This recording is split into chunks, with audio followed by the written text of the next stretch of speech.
ada indikator hijau. Nah, sensornya nggak hidup.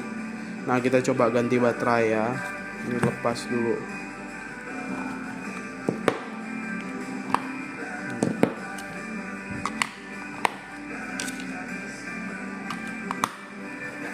Nah, sekarang kita hidupkan lagi. Setelah itu hidupkan.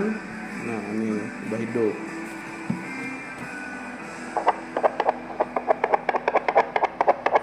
Nah, ini misalnya teman-teman juga diperhatikan, kalau yang seperti ini kan baterai kan tidak ditanggung ya.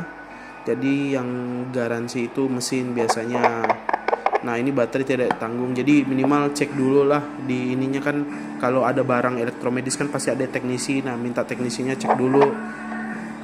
Jadi kalau seperti ini kan rusak, minta tolong perbaiki, bukan rusak, ini masalah baterai ya. Baterai ini hal yang simple ya, dicek dulu ya teman-teman ya. Ini hanya ganti baterai aja. Oke, terima kasih.